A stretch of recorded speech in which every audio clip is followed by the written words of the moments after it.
Alright, for our first game we are up against Ancient Gears. They made us go first because they would like to kill us in one turn. Also, you guys get an extra game this video because I could not get very many good ones, so you get an extra bad one. Let's go. So we get Mulch Armied immediately, and we do not have the stuff to go into the Featherstorm line, so what we're going to try and do is just get into a Liger Dancer immediately so that we can pass on that, hope the board wipe is good enough, and, you know, maybe by some miracle we win. So I say that they're bad, all of the games that I was doing, because people were not staying. Like, people surrender so quickly on Omega in the first place, and especially when they see the Boogeyman, like the new deck that everyone's afraid of because we've got towers and board wipes and ooh. The problem is that we're fairly interruptible, and we are susceptible to Droll, we are susceptible to Mulch Armies, and those are basically ubiquitous. So that means that we aren't necessarily overpowered or anything. We're kept in line by the same stuff that every other deck is currently using. So I don't get why people are, like, terrified of this deck. You can see they try to blow up Liger Dancer just to confirm that, yes, it is in fact a tower.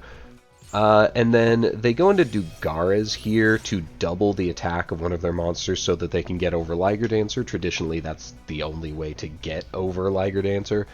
But we held our board wipe because nothing they put on the field mattered to us yet. Like, they got Regulus, and Regulus's negate can't negate Liger Dancer's activation. So nothing mattered, so we just held on to everything until they actually were about to put a threat on field. We blow up their board, and they've gone through, God, how much? They've gone through 21 cards already. They probably won't be able to cobble together anything from this point, so they just scoop it up. So that's game one.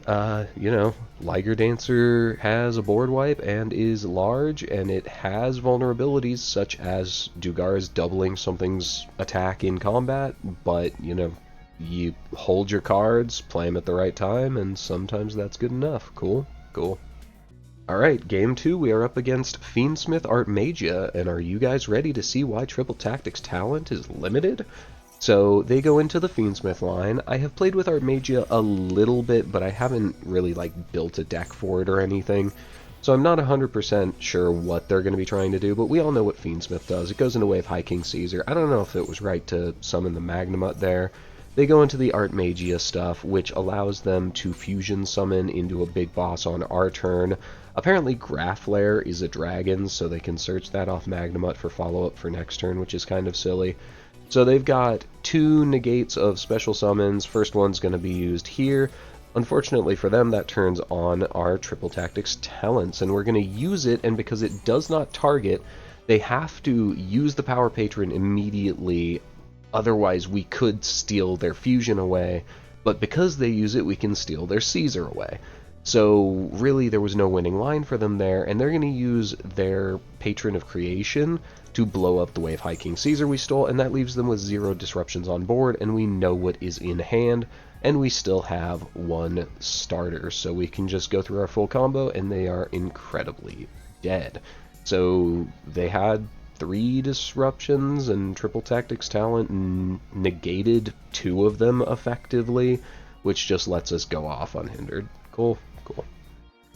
Game 3 up against Cyber Dragons on a pretty mediocre hand. They made us go first again, so these guys are not sitting here doing very much, but they are going to Foolos us immediately. Thankfully, this time we have the Thrust in hand, so we use our 1 starter, which requires an extra discard, unfortunately, but we do manage to get 2 bodies on the field so that we can go into Castell and set the Featherstorm. So I think they get 1 draw here. No, they get 2 draws, which is unfortunate, but hopefully this is good enough. They droplet our Castell, which doesn't stop the Featherstorm, but it does mean that they can get over it in battle this turn. We droll their first search, so they're under 2 floodgates, and all they can do is summon Cyber Dragon, destroy Castell, and pass. And it's looking good, because they got 4 cards in hand, and we draw not great for the turn, but thankfully Martin in Graveyard lets us bounce Masquerade, and because we did not go through Silver Hound last turn, we can still do full 1-card combo here and murder them. So we just start bringing stuff back. We searched Tiger off of our Leo and discarded the triple tactics because they hadn't used anything so far this turn, so they probably don't have a hand trap of any kind. So we're just bouncing and summoning and bouncing and summoning, getting to our Leo Dancer, or sorry, our Liger Dancer. We send Leo with Kaleido Chick, then we poly into our first Liger with everything on board, and then we add back the poly into another Liger Dancer with everything on the graveyard. And then because on our first turn when we summoned the Kaleido Chick, I had the forethought to send Saber Dancer, thinking this game will definitely go another turn, thanks to Harpy's Featherstorm, we can use that to give our Liger Dancer 3,000 attack, and, you know, this is representing almost 20,000 damage on board. They had nothing. 2 board wipes that we didn't even have to use just in case they had something weird. Easy peasy. And then lastly, for your bonus game, I fought this weird stun deck that I thought was kind of funny, so we're gonna play that one.